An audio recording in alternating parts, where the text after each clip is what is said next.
in the 50s, that was the military base that would basically monitor the planet for nuclear launches.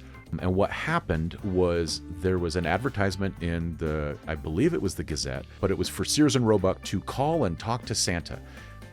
They got the number wrong, and they missed it by 1. And so instead of calling Sears and Roebuck, they called the red phone to the guy who ran NORAD. The head of NORAD walks out and sees it, and then he walks over and picks up the phone and calls one of the radio stations here in Colorado Springs.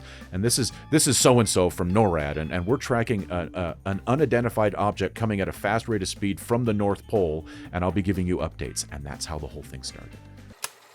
Welcome to the Colorado Springs Business Podcast, where we discuss business principles and provide real-life insight into the lives of everyday business owners and entrepreneurs. If you're watching on YouTube, make sure to subscribe or leave a review wherever you might be listening. Now, let's talk business. Santa Claus. It's so good to be here with you both. Yes. Yeah, man. It's so how was the trip? Getting out of the North Pole these days is a bit dicey with things the way they are in Russia. So we kind of try to fly under the radar. Canada is beautiful this time of year. And I love seeing things slowly get wider and wider. I do like myself a good white Christmas. Yeah. You'll forgive me. I had to put my coat on my chair. Mrs. Claus said, "Don't forget, they like it warm in Colorado, especially inside." I'm like, I'll be fine. And no, she was right. She loves to hear that she was right, so I'll let her know when I get home. Yeah. See, how do you guys? Where do you guys keep your thermostat at? Oh, normally I like it at 60 to 64, and then we turn it down at night. So yeah, I like it good and cold. Nice. Okay. Yeah. They say you get better sleep when it's colder. I sleep exceptionally well. Yes, I do. Nice. Well, Marcus, you got any questions for Santa Claus? Most definitely. It's one of my favorite stories is how you came to be Santa. Can you tell some of our viewers who might not know, how does Santa Claus come to be? Oh, anything good comes from people's imaginations.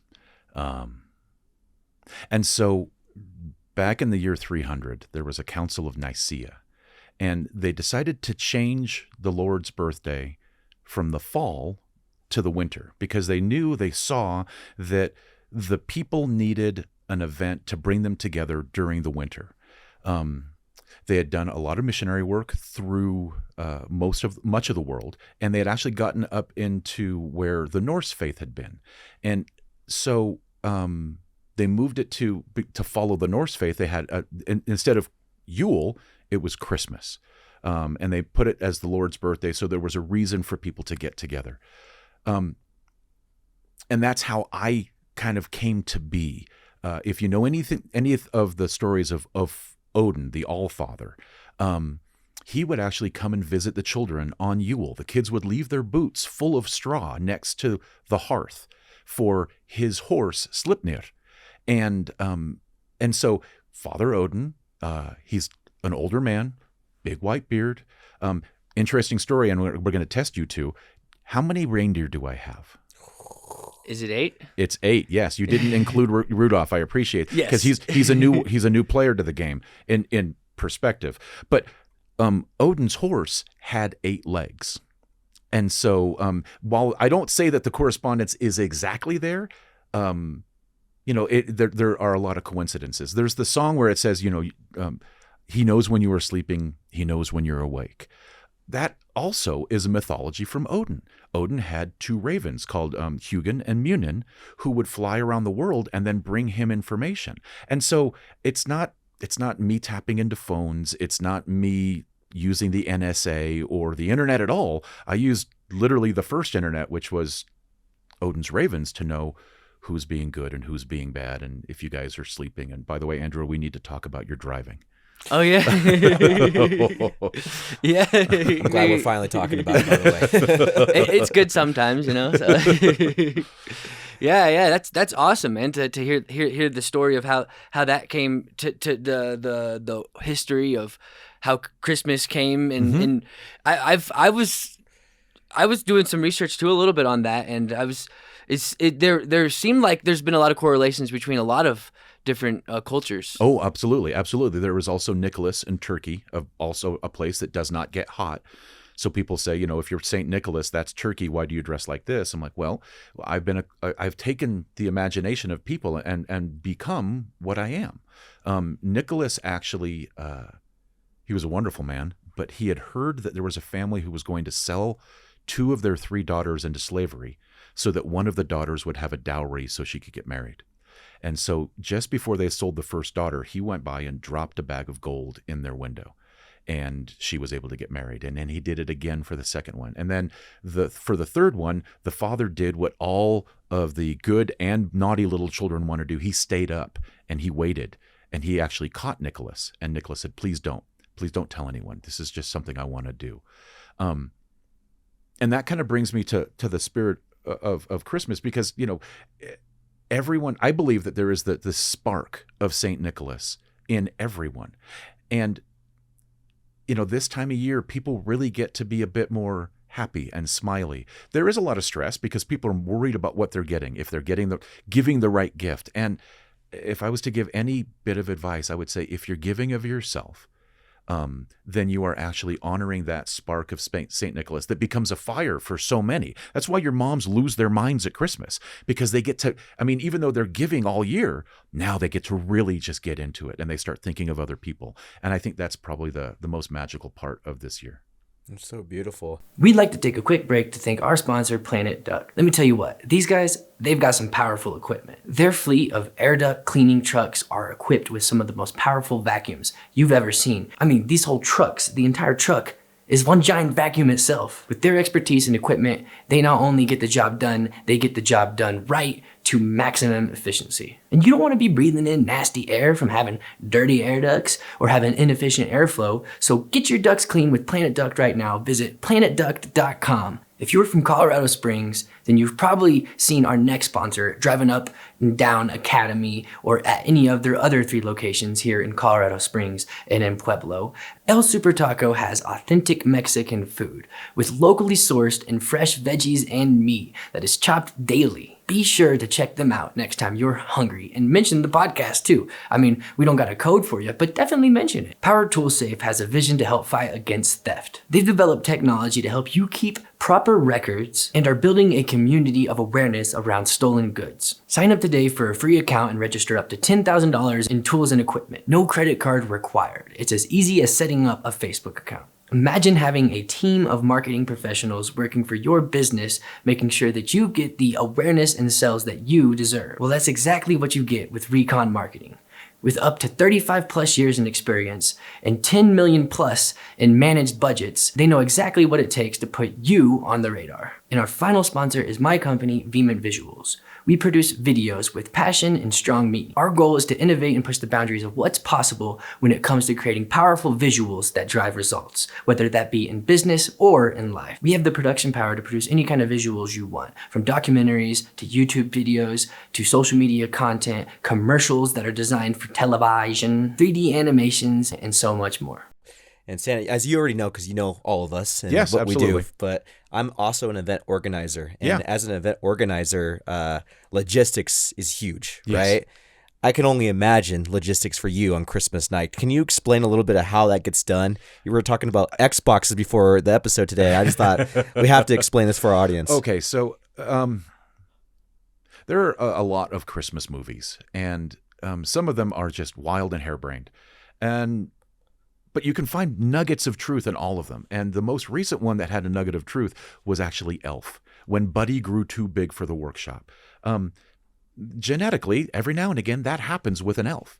And so over the years, we have created an agency called North Star Employment, and we will call out to companies and just say, do you guys have a need for a project engineer or an assembler?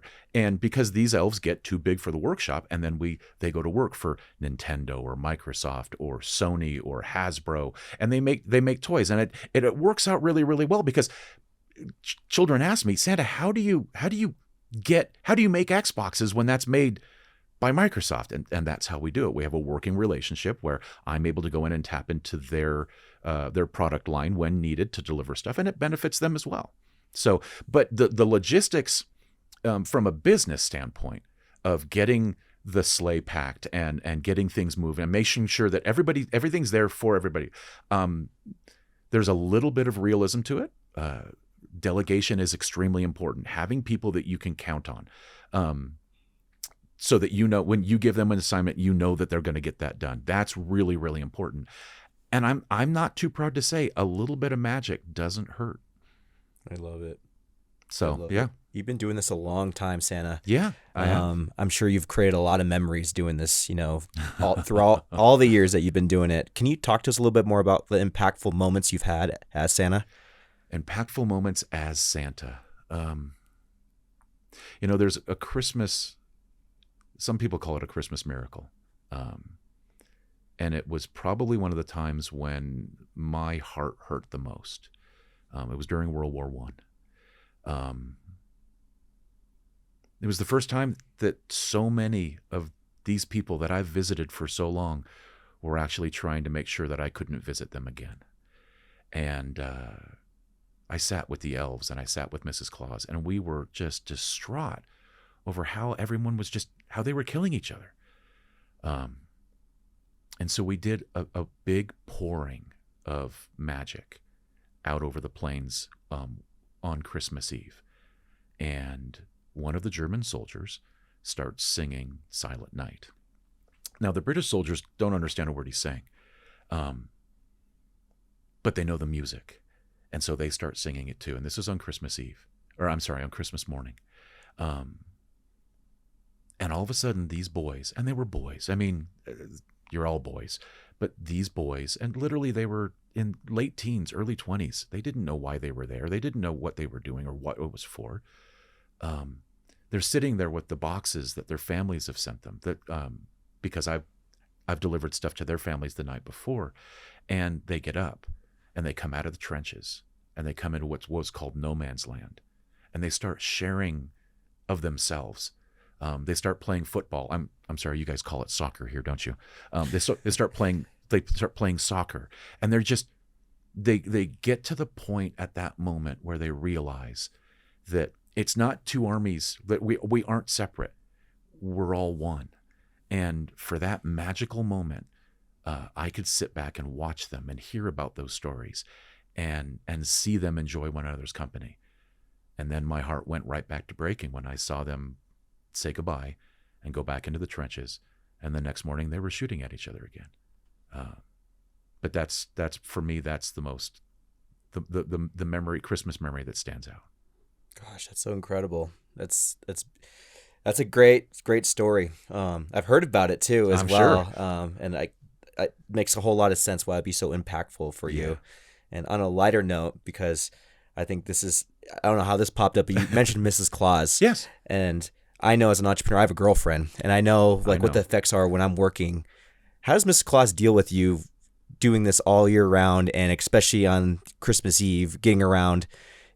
Is it stressful for her as well? How are the effects on her? You, as both of you know, and as many of your listeners, I'm going to grab this again because it's starting to wander away. It's drifting away. As many of you know, when you enter into a relationship, that person needs to know who you are as a whole. And so it was really important for me to find someone that I could literally partner with. And so she knows my strengths and I know hers, and we lean on both of those. I have a tendency as we get closer and closer to Christmas to get really strung up and to worry about making sure that all the I's are dotted and all the T's are crossed. She's more worried about that I eat and that I'm getting enough sleep at night. She makes sure that, the little finer details. She looks at the little tiny stuff. Are the bows good? She goes through QA with some of the elves that are wrapping things and makes sure that everything looks the way it's supposed to look. So we both have our strengths and we both have our weaknesses. And the good part is that my weaknesses are her strengths. And so we complement each other. The reason things work so well at the North Pole, and specifically with Mrs. Claus, is because there isn't any competition, because we have a similar goal. We all know that I'm going to get in the sleigh and she's going to stay home. What I like about, and as I was talking about my imagination creating me, over the years, Mrs. Claus has become more and more visible to people. And so people can actually see the work that she does and appreciate the strong woman that is part of Christmas and that they can and should embrace. I love the fact that the vision of Christmas changes. It evolves. It doesn't have to be as strongly, it's just Santa Claus. It's an old, fat, white man. There are times when she and I talk about, eating healthy. And so I might be losing weight, which is okay. And bringing Mrs. Claus into the picture and having the kids participate with that, it gives them a much bigger view of, there isn't just this magic man who lives by himself way up north to someplace I'll never visit, but here's a man who has a family, who has a job, who has a partner who he works with, the old adage behind every successful man is a stronger woman. That could not be more true about Mrs. Claus. Sounds like you guys are a power couple. Oh, in every way, shape, and form. Absolutely, yes. And we sleep for about a week after Christmas, and then we go someplace warm and just and we don't worry about it. And then after we're done, we sit down with everybody and we talk about what worked, what didn't work, what was really popular, what we think is going to be really popular next time. Yeah. So nice. Golly, speaking of like changing and evolving, we had COVID, right? A couple of years back. Yeah. How has that impact been on you and Christmas as a whole? Again, Christmas is evolving. I'm getting reports from my helpers that more kids are scared to sit on their laps. I think a lot of that comes from the lockdown and not going out and not being around people. But also there's a lot more fear. I'm getting reports from my helpers that also there are kids that are saying, Santa, please don't come into my house without permission. And so there's a lot of kids that are scared. And again, things are evolving. Maybe I don't come down the chimney for some houses. Maybe I let the parents know that I'm going to leave the gifts on the front porch or on the back porch. Or a place that they want to designate as a special place to have, so that the kids don't have to worry about a stranger. Because let's be honest, I mean, they see pictures of me all the time, but I'm a stranger. And so if that's a concern of theirs, then they don't need to be afraid that I'm going to come into the house. I like the idea that a lot of my helpers right now are getting bigger chairs. I mean, these chairs are about what we used to have, years and years and years ago, and the kid would come and sit on your lap. Now they're getting bigger chairs. Well, you don't have to sit on my lap. Do you want to sit next to me? Do you want to stand next to me? And that's one of the important things is that the motivation for Christmas is usually about when you're sitting in a chair, it's about eye height. If it comes up past your shoulders, then we're more worried about Instagram than we're worried about the magic of the holiday. So speaking of Instagram, how does Santa do social media? Does he do social media? No. I try to keep a low profile there, and I let a lot of my helpers do the social media. When I recruit a helper, that's part of the thing that we talk about, that they're going to be representing me, and they need to do it in a way that is respectful and helpful, and keeps the belief going. That evolves depending on where we are in the world. What that might be, but I let them take care of that. I watch. Don't get me wrong. I watch, but you're not going to find much of me posting. Yeah. Would you consider? I guess you could call it an organization. Would you consider your operation? Would you consider it a nonprofit if it was a business? I haven't made a lick of money doing it. The thing is, we don't need money to it. There's a lot of magic around Christmas, and specifically at the North Pole. Yeah, and so. I'm not really worried about making a profit. If anything, again, I'll reference a movie, Monsters, Inc. They thought that they could generate their power by making people scared, when actually it was making people happy. And that's pretty much our profit and loss statement right there is, are people happy? Good, then we're doing our job. I like that. And that can build on itself too, like the law of reciprocity, when you give it abundance, when you're living in abundance builds all around you. Absolutely. Yes. And there's no there are those who believe that they should keep it to themselves. We don't aspire to that model. We want to make sure that we share it, that everyone can benefit together. There's an old saying, a rising tide floats all boats, and that's something we kind of look at. Yeah. Well, so how long are you in town for? Oh, I'll be in town. Let's see. Well, I'm gonna be at the Parade of Lights tonight, and then I'll head home. We've got to make sure that the I's are getting dotted and the T's are getting crossed. Mm-hmm. But I do enjoy coming down and visiting, especially Colorado Springs. It's so nice. The growth you guys have experienced has been wonderful, but there's still that small town feeling, and I enjoy that. That's my favorite part about it too, and I love that. Yeah, absolutely. Yes, absolutely. Yeah. Well, I think this could start wrapping up the interview, Santa That Claus. sounds great. No, I appreciate it. I got a couple other things that I need to get done. I do have to. I put my phone on silent, but I know the elves are pinging me about questions about making sure what color candy cane. Oh, I did bring you a candy cane. Okay. Oh, nice. Yeah, absolutely. I brought one, so you'll have to split it. Oh, because nice. apparently, there was some turbulence over Montana, so I did spill a couple of things. Okay. Although some kids will find something when they're out in Billings, so that'll be nice. But I appreciate you guys having me. It's really good to see you both. I'm really proud of the work you guys are doing and sharing the success with other people and helping people understand what it is that they can do to better themselves as a small business, but as also a community. And I hope you guys keep it up and have a great new year. And hopefully I'll see you next year. Oh, yeah. I hope so, too. Yeah. We'll have to catch up. That'd be great. That'd be wonderful. All right. This has been COS Business Podcast. Actually, we got another guest coming, I think. Potentially. Yeah, absolutely. To keep the Christmas spirit alive, thank you so much, Santa, for everything that you do for not only our children, but everybody in the world. We appreciate that so much. No, and I love doing it. we can't wait to welcome our next guest that's going to come on right after Santa, and we'll see you guys for part 2.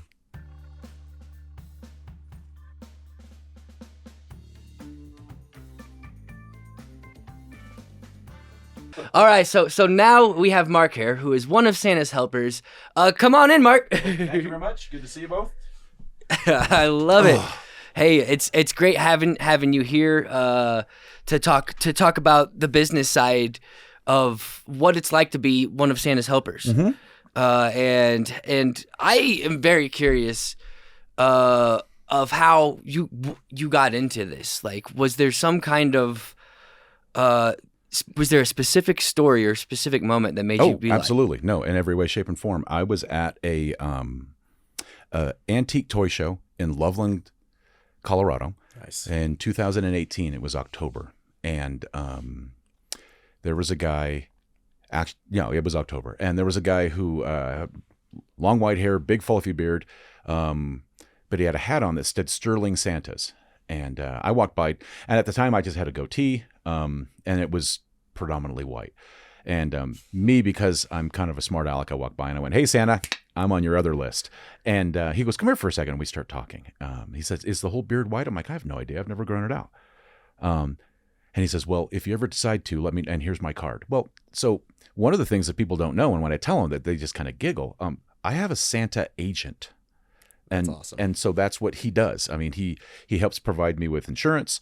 He exposes me to gigs, to opportunities. And so I met him in 2018. And then through a series of events, I found myself able to take time off and just go to work. And so I called him up. I decided to cut the goatee really, really short and then let the whole beard grow in. And it kind of felt like that scene in the Santa Claus, where he's just looking at himself in the mirror and it's like, and it comes up. Because every time I looked in the mirror, I'm like, I'm Santa. Oh my gosh. And so, and so I called him, sent him a picture and emailed him, and he called me and he said, here's the training. Here's where you're going to go. Here's when we need to meet. Introduced me to the photography companies, and we started going from there. So that's how that. It literally was completely by accident, and technically it's genetic, in the sense of both of you, we'll see. Yeah, we'll see. Yeah. Potentially, yeah. Latino Santa Claus would be me for sure. Yeah. Exactly. Yes. Yeah. And I was actually looking into how there's multiple Santa schools out there. Oh yeah. And you see, Latino Santas, Black Santas. You don't have to be a white Santa. That's the nice thing. Kids like to see somebody who looks like them. Mm-hmm. And that's the really nice part. Now, for me, I've got the benefit.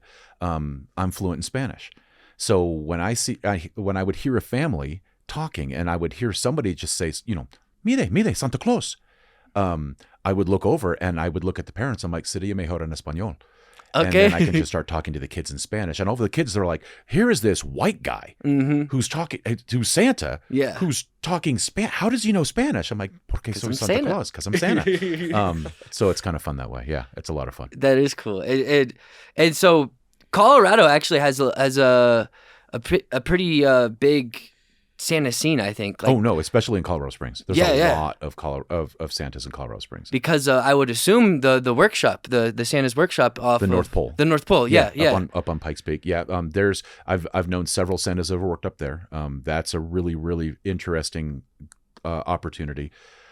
Just because the hardest part about being Santa is when you're dressed as Santa, you're Santa. I mean that's the mindset you have to get into. So if you're doing that day in, day out all year, I can't imagine what that would be like mentally. I mean, for me, if somebody, and people ask me, do you ever want to do the North Pole? I'm like, I don't know. I really don't. One of my favorite stories is, and it talks to how I like to view the character. I'm walking through a King Soopers 2 summers ago in a blue t-shirt, and I come around this corner. I don't have my mustache curled. I've got silver glasses on. And this little 6-7-year-old girl just stops dead and looks up at me and just goes, she couldn't even say the word. She just mouthed it. And I looked at her and I said, did you just call me Santa? And she just shakes her head or nods her head. And so I get down at her level. I'm like, is it because I'm fat and have a beard? And then she shakes her head. I'm like, why would you call me Santa? And she goes, because you have a twinkle in your eye. Oh. And then I look over my left shoulder and I look over my right shoulder and I put my finger in my lips and I just went, shh, I'll see you at Christmas. And I walk away. That's awesome. So that's the kind of thing you can turn on and then turn off. I don't have to always be a character. It's like, Harrison Ford isn't always Han Solo or Indiana Jones. It's kind of the same thing for me. Yeah. I like that. And there's some actors who in every movie they're the same person because they play themselves in every movie. Exactly. Yeah, exactly. And so it's nice to be able to turn that on and turn that off. But to be honest, if there's a character that I have to turn on, I'd like to be this because it makes people smile. Even adults, it makes people smile. And you can tell jokes about it. You can make people I think with adults lets them be youth. Again, just for a little bit, they get to experience a little bit of that magic that we all feel like we have to grow out of in the Christmas, as we become adults. But at Christmas time, everybody can kind of revert a little bit. And there's the nostalgia too. I think Santa brings absolutely, and it brings you back to your childhood. Or for a lot of people, at least, has that feeling. And that's a great feeling. It's a lot, well, and to quote. One of the Spider-Man movies, with a great beard comes great responsibility. Oh yeah. So no, for sure. Yeah. And if I was one of Santa's helpers, I wouldn't want to do the North Pole or the workshop or the one of Pikes. I wouldn't want to do that either. As an entrepreneur, I would love the idea of like having an agent or going out and finding gigs and marketing myself as a Santa. And I guess that segues me into how do you market yourself? Is it purely your agent? No, it's not purely my agent. It's honestly for me to be Santa. There's a couple. I don't know that you can be an introvert. In fact, I doubt that entirely because I walk out the door. I've got a big white beard. I'm going to get noticed. I don't cut it off during the year. It is how my face looks all the time. And so, as an extrovert, I know a lot of people. And I've been introduced to people over the years. I had a friend of mine who was working for Ent, and so I got to be the Santa for the Denver Predator for 2 years. I have a friend of mine now who's working for the Downtown Partnership, and so I'm going to be strolling through the streets of downtown Colorado Springs on the 7th and the 17th. So if you want to come out and get a picture with Santa Claus, I'll be happy to. I'd love to see you guys. But so there's a little bit of the agent work, and there's a little bit of the word of mouth, yeah, and just and making contacts. When most Santa work is done through photography companies, and so, for example, if you see a Santa at the mall or at Bass Pro or at Walmart, those entities have hired that photography company, and then that photography company needs to find a person to be Santa, and so. I may get into the Santa business because that, and honestly. I'll tell you right now, there is a huge need. There is a lack of Santas. I'm part of a group that is called what we call iBurbs, which is the International Brotherhood of Real Bearded Santas. And I will get 1 or 2 emails a week since about early to mid-November, even up till now, of, hey, we have a need. Hey, we have a need. Hey, we have a need. Because there just aren't enough old, fat, white guys to go out with a beard to go out and be Santa. And I meet guys who've got great beards and they're like, yeah, but I hate kids. I'll never do the job. Oh, yeah. Like, okay, I get That's it. an important part. It is. It really is. Yeah, you've got to be able to, you got to be able to roll with it. I've got pictures of me with kids screaming on my lap. I've got pictures of entire families where I'm kind of hiding in the background. One of the first events I ever did was for a veterans group here in Colorado Springs, and they were having a fundraiser, and their biggest piece.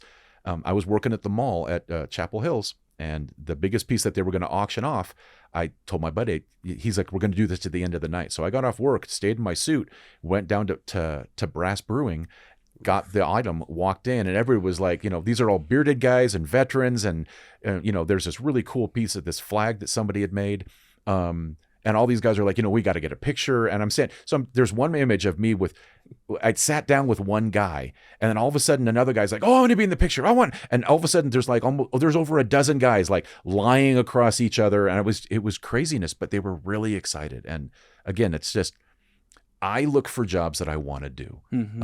There are certain gigs that I really, really enjoy.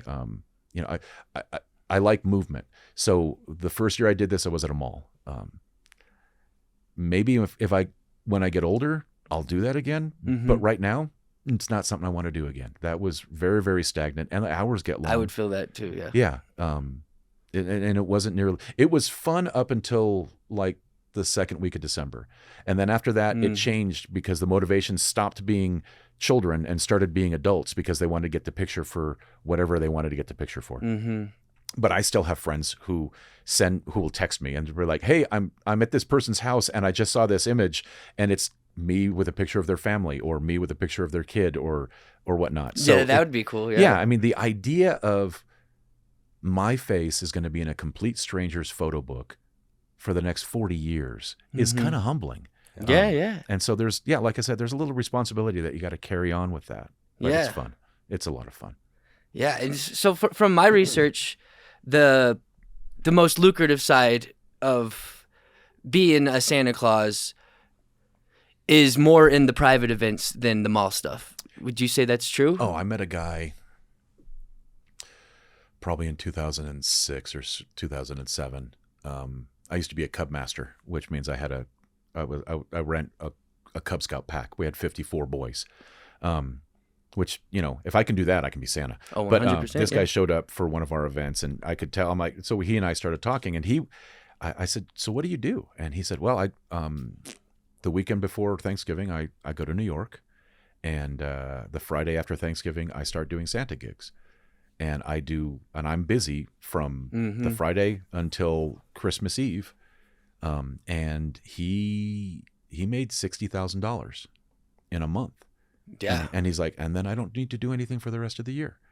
And so, doing private gigs is, from what I've heard from a lot of people, is where the money's at, where it's really, really lucrative. New York too, probably specifically. Oh, and specifically in New York. Yeah. I know a number of Santas who do things, who, it's my understanding they make a very good living, specifically with a lot of the folks down at the Broadmoor. And I sit back and think about it. I'm like, what's my motivation? I've done a lot of things. I've been part of 2 podcasts, for example. And my attitude towards that was, I'm going to do this as long as it's fun. And that's kind of how I view being Santa's helper. I'm going to do this as long as it's fun. I know guys who are just like, I need to do this because I need to make more money. Well, then your motivation isn't children. It's your pocketbook.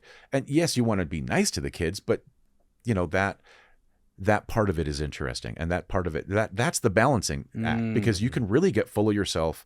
You can think you're all that in a bag of chips because, hey, I'm Santa. And you're only Santa as long as A, people believe you are, and B, you're only Santa when you're in the suit. I mean, coming down here for this event, trying to find to talk to you guys. First, trying to find parking on the night of on the morning of the Parade of Lights was a nightmare. Mm-hmm. And then I was like, okay, if I walk down the alley, a lot of people won't see me, because there is a little bit of magic, then there's a little bit of attention, and some of it's good attention and some of it's bad. It depends on the person. Yeah, that'd be yeah. I could see some people walking up to you, especially right here. There's a lot of homeless people in this area. Yeah. So I mean, and some of them, kind of a little scary a little bit. Yeah. Well, the other, and I hate to put this way, but the world that we're getting to right now, one of the things I'm starting to see specifically with mall Santas is that they're usually where usually there was only one, now they have two, and they split the work throughout the day. But there's another reason for that. If/when one of them gets COVID, then that person can continue. The other one can be Santa the whole time. So there's a little bit of fear behind that. I mean, when COVID first came out in 2020, people were all up in arms about it because you couldn't get close to Santa. You had to stay behind the plexiglass and you couldn't get close to him. And the logistics of that was really, really hard. The other thing that, and I hate to say this, but it comes to mind. I don't, you're going to be this guy, for example, in a parade, or you're going to be this guy up on a chair in the middle of a mall. As we saw at Club Q, there are a lot of people who are just, for some reason, they're angry, they're upset, they're distraught, they're hurt, and you can be a target for that. And so in the back of my mind, I'm like, what happens if I'm sitting in this chair and there's an active shooter? Santa's pulling out his AR. No, I'm just kidding. Yeah, exactly. Well, and I've talked to my kids about it because I need to help them know that what's going to happen. And I've told them plain and simple, you guys will know where I am. You guys will know what hours I'm going to be there. But I need you to understand, if something is going to happen, and if there's going to be a hit the fan moment, and I have a kid on my lap, I'm going to do whatever I can to make sure that kid lives and can have another Christmas. And both of my the kids that are at home, I've got one who lives out of the house, but I was talking to them specifically, and both of them are like, Dad, we wouldn't expect anything else. Because that's just, it's the hard reality of the world we live in. But having a plan, especially when you dress up like this, I mean, I can't hide. You're basically a target. Yeah, it's like stick out like a sore thumb. Yeah, exactly. Yeah, exactly. Gosh, it's so crazy. The world's changed so much. It has, and hurt people always will hurt. Hurt people hurt people. That's a saying, and I think it's very true. And the world's changed so much, and I love that you say like Christmas. It's for everybody, but it's a lot of it's for the children, right? Yeah. They're the ones that are going to carry on the traditions and one day, celebrate the spirit of Christmas with their children. But with that being said, me and Andrew, we're single. We don't have kids. Tell us a little bit about the spirit of Christmas and how it looks like. I'm very interested to see, are the kids still as excited as they were, when we were kids? Is it still? Tell us a little bit more about the spirit of Christmas. I talk to people about. As Santa, you have to be a storyteller. And so, I made a reference to that spark of St. Nicholas. And telling that specifically, I mean, when I was at the mall, there would be kids who'd be like, I don't believe in Santa. And, I can see their mom's heart break when they say it right in front of her. And I looked at this kid, specifically this, defiant teenage boy, and I just went, can I tell you a secret? And he goes, yeah. I'm like, there isn't a Santa Claus. And he goes, I know. And I went, but there was a Nicholas. And then I tell the story of Nicholas. And I said, so it's my belief that there is a spark of Nicholas in everybody. And this is why your mom loses her mind at Christmas every year. And she starts to smile. And so it's my hope that you can really start to get to transition from what am I going to get to what do I get to give? Because it's not what's in the box. It's about the person behind the box or in front of the box. I've had my kids, my youngest son, tell me 3 times, and it's only, the first weekend in December, I cannot wait to give you your Christmas present. And so that's the spirit of Christmas right there. Is, a lot of people struggle financially. And there have been times when that has been the case for me. And when that was happening, I would sit down with the kids and just say, I know that you guys were hoping for more. And we're not going to have more this year, but we're together. And we're going to make the best of us being together and enjoying each other's company. And we're going to actually focus on being together. And so, I have this box that I bought from a company called Think Geek back in the 90s. And it was a charging station but it looks like it's artificial grass. So you would put your phone in the grass and plug it in.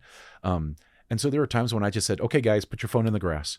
And everybody knows we're just going to nobody's going to worry about social media. Nobody's going to worry about TikTok. We're all going to sit and be present for the presence. And that's the hardest part. That's the most fun. That's the biggest gift you can give. I believe that's why kids really get excited about when they see me, because I see them, and people don't often get seen.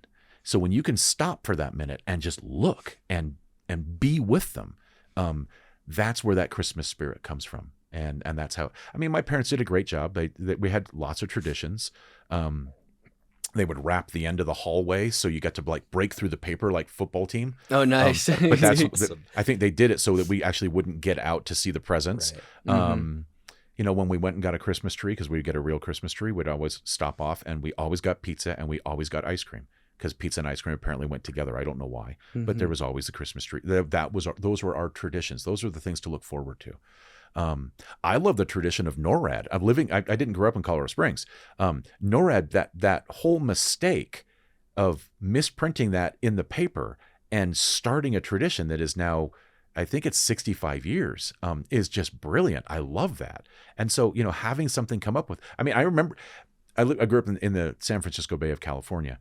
I remember driving home from my grandparents' house on Christmas Eve, and the radio station would give us updates of where Santa was, and I'd hear he was in Cincinnati. And I'm 7. I have no idea where Cincinnati is. All I know is that it sounds close to California, so we need to get home right now. Yeah. And so that tradition of having that here in town just makes me.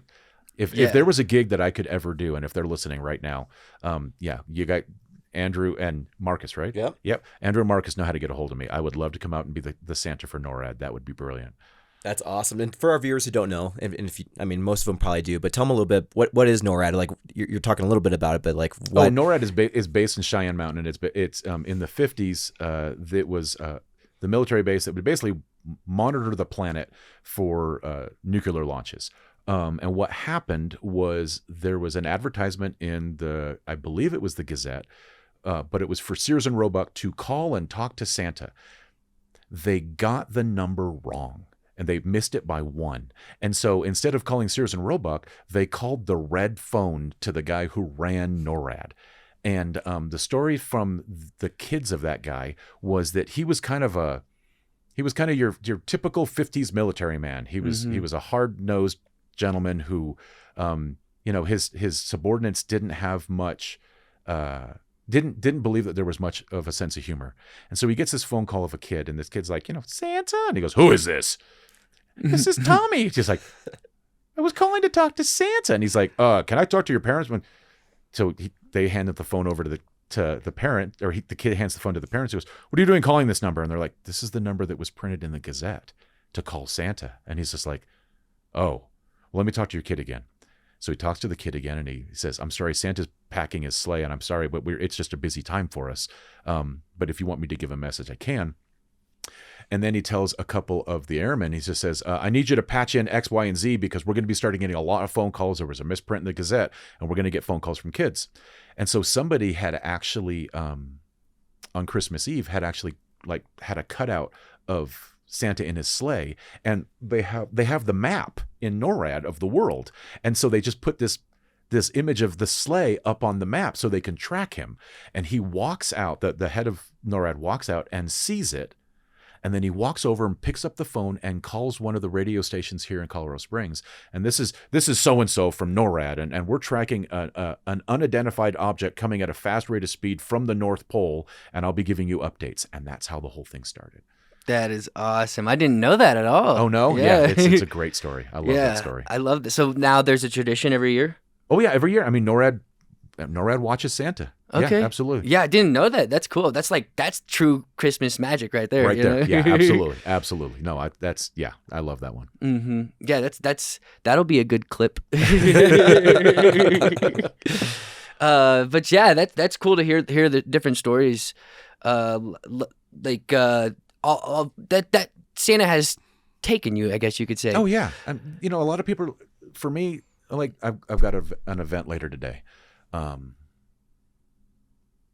There are just some times when it's right to charge, and there are some times when it's not, and I get to make those decisions because it's my business. Mm-hmm. Yes, it does set an expectation for other Santas or other experiences that they'll have later. So you need to understand if there is a big brotherhood. There's a big family, because there are all sorts of different kind of holiday performers. And so if you lowball, or if you're not charging at all, that's going to impact the rest of the group because it sets an expectation.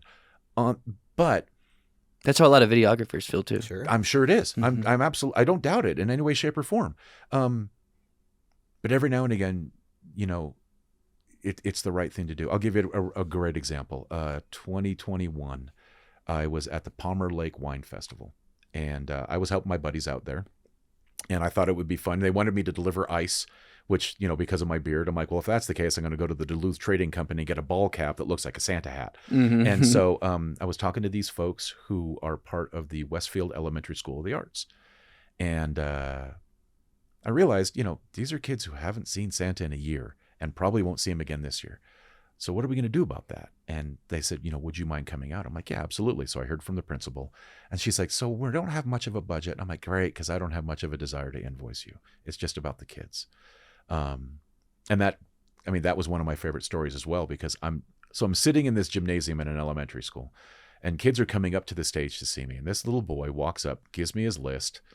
And I put it to my head like Johnny Carson used to. And I'm like, okay. All right, just to make sure this is your list, tell me 2 things that are on it. And he tells me, I'm like, oh, great. Okay, perfect. And I just stick it in my vest and I'm good to go. And Mom takes a picture. He walks away. She walks up to me and she goes, there's something you need to understand. And I went, oh gosh, what did I do? She goes, we in our family rewrite Christmas letters to Santa the day after Thanksgiving. I'm like, okay.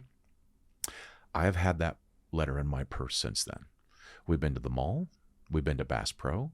We've been to Walmart. And he would look up and go, no, I don't need my list. He walks in here. He took off with his little friend. I'm talking to a mom. He comes back over and goes, Mom, I need my list now. And she said, so he believes whatever you're doing, you're the real Santa. And I'm like, that's humbling. And also kind of cool. And just for the record, if you ever wonder what happens with those lists, I'll tell you right now, I have a box, because for me, that's sacred text. Sometimes it's just, it's a little kid who can't draw.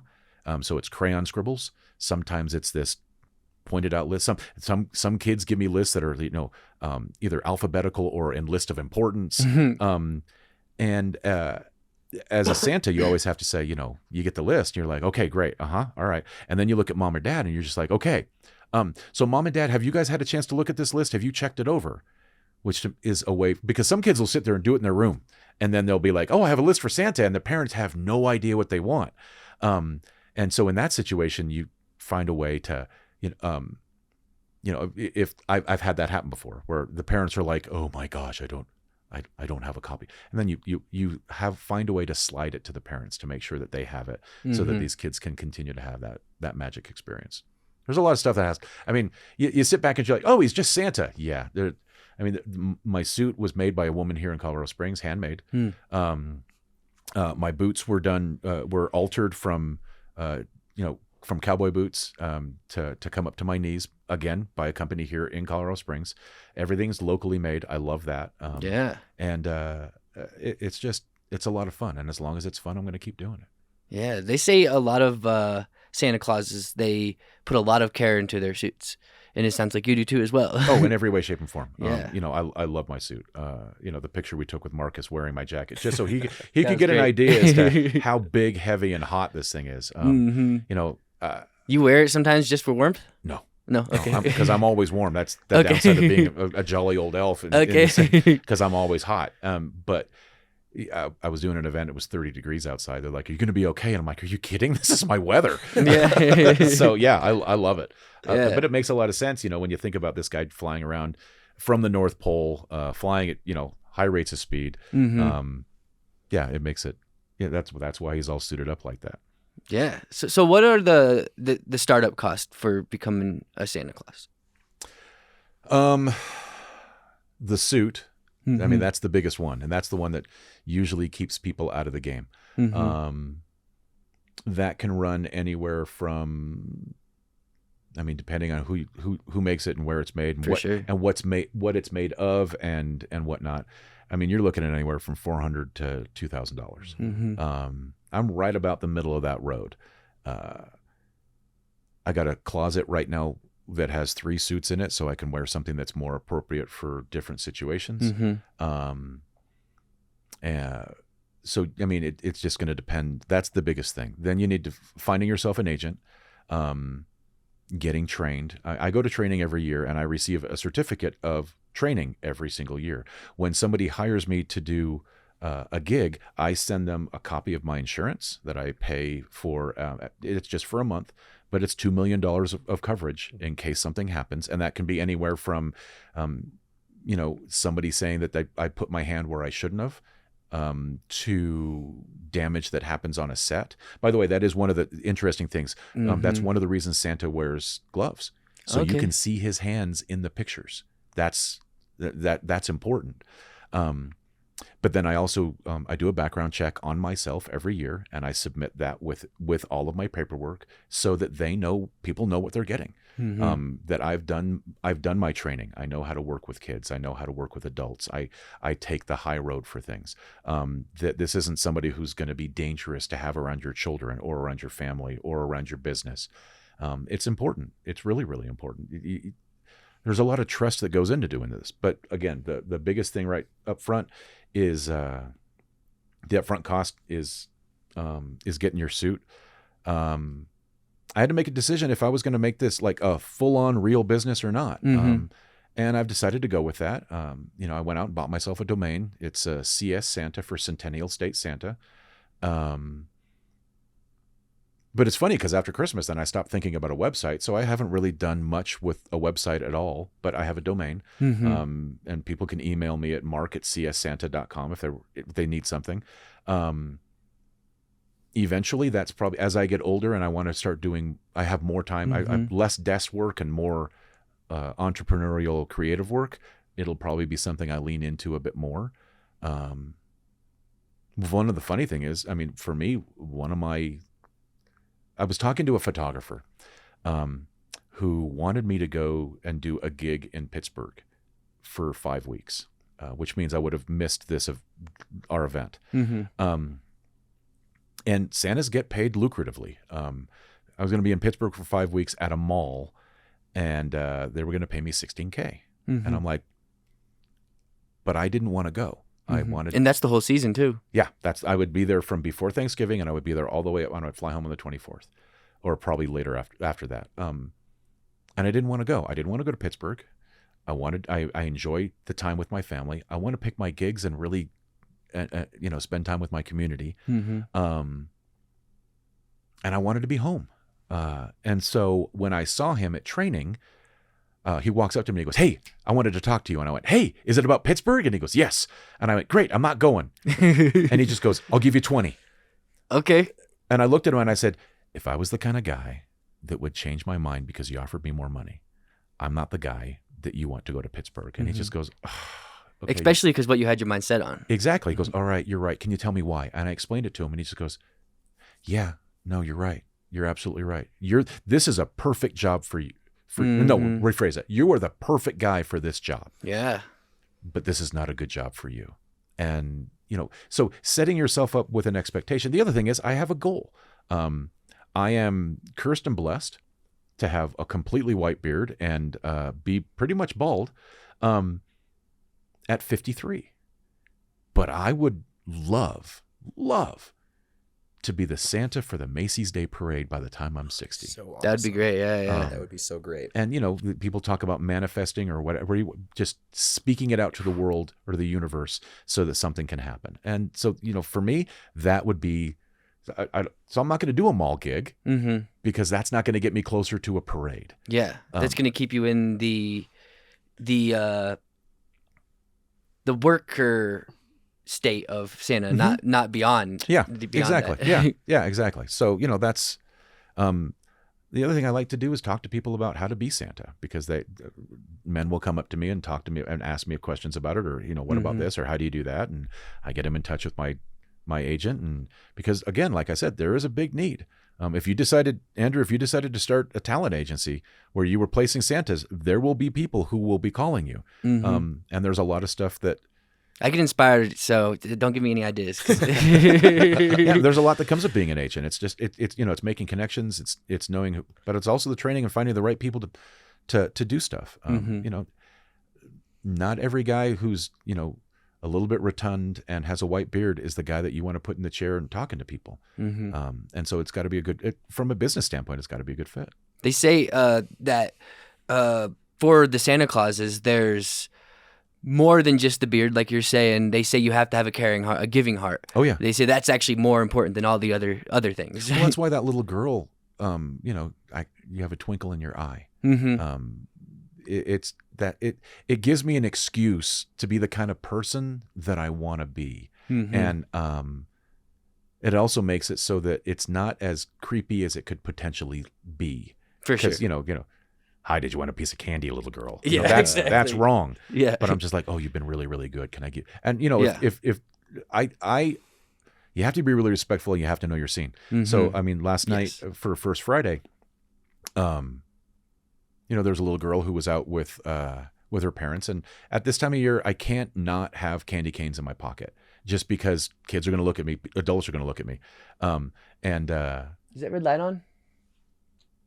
I don't think it's on. Nope, it's not. Ah, son of a bitch. Well, we may have missed some things, but it looked like it was recording most of it. Crap. Well, that sucks. We may have only the Santa part. Because it was recording the Santa part. And then you checked it? I restarted it when you came in. And it didn't turn on? It may not have. I don't think the red light was on the entire time. Okay. So we might you could just do the audio of we may run it just the audio. So we have the audio going. So that's actually something we've done before. So it's like, honestly, like, it's a podcast. So audio only is part of that aspect anyway. So yeah, absolutely. Well, there's always something that goes wrong. Absolutely, yeah. Technology. There was some good stuff there, so I don't want to miss any of that. The Norad story was in that, though, so dang it. Well, but you've got it there. I got the audio. I like video clips. Oh, okay. All right. Dang it. All right.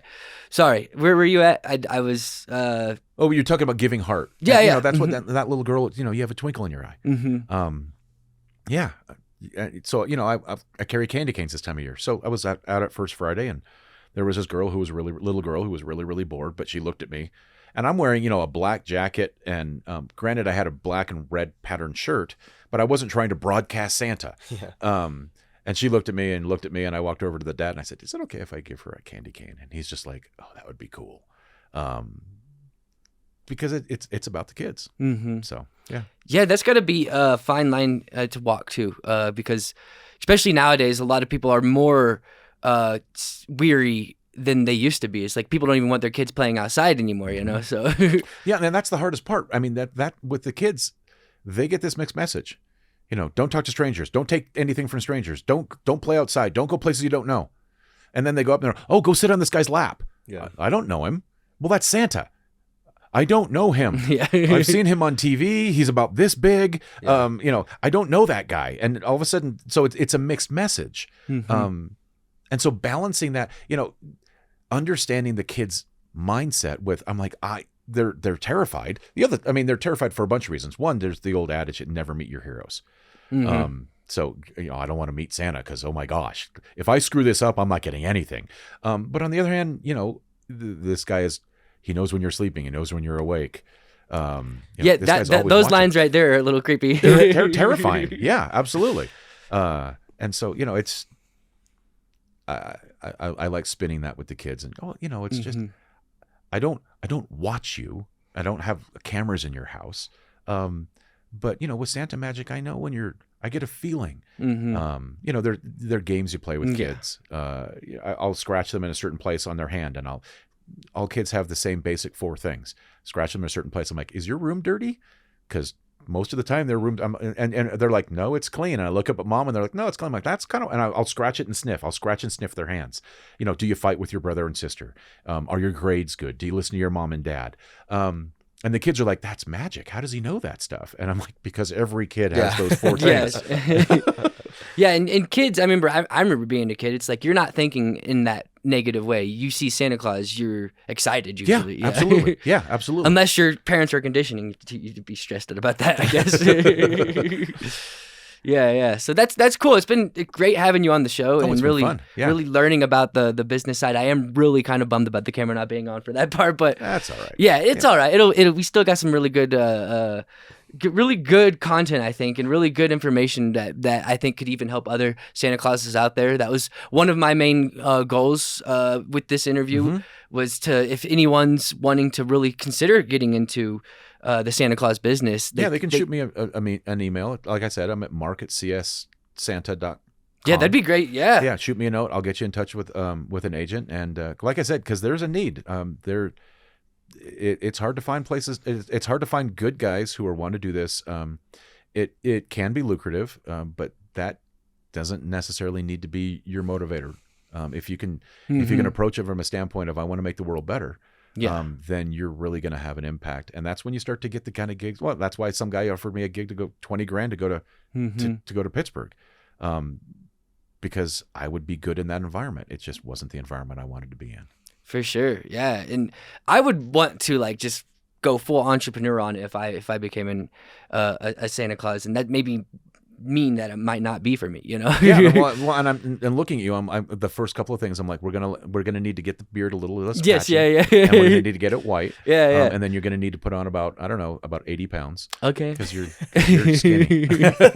I'm for the next generation. Well, and that's the fun part is that I've been accused a couple of times when I'm not wearing the jacket. It's just the shirt and the vest. I am not big, round, and rotund.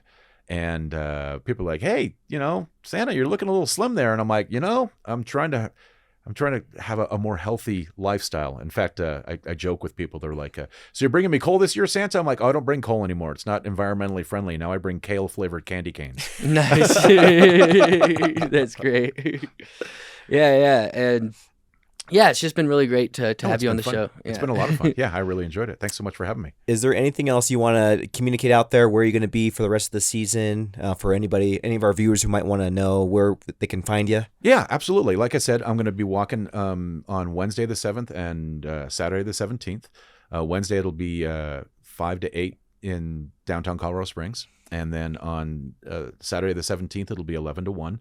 And, I'm not doing a whole bunch of other public events. I'm doing more private, or my stepson goes to a high school here in town, and he's in the choir, and so I volunteer my time to be the Santa for their choir for their Christmas concert. That's awesome. So that's kind of fun. So I do a lot more of that, but specifically if you want to come out and see us, the 7th and 17th would be a lot of fun. All right, sweet. And on Christmas too, as well. Yeah. Make sure your kids get to sleep. Well, all right. Well, this has been the COS Business Podcast, and we'll see you guys on the next one. Thanks for watching, and make sure to subscribe for more awesome episodes with great entrepreneurs.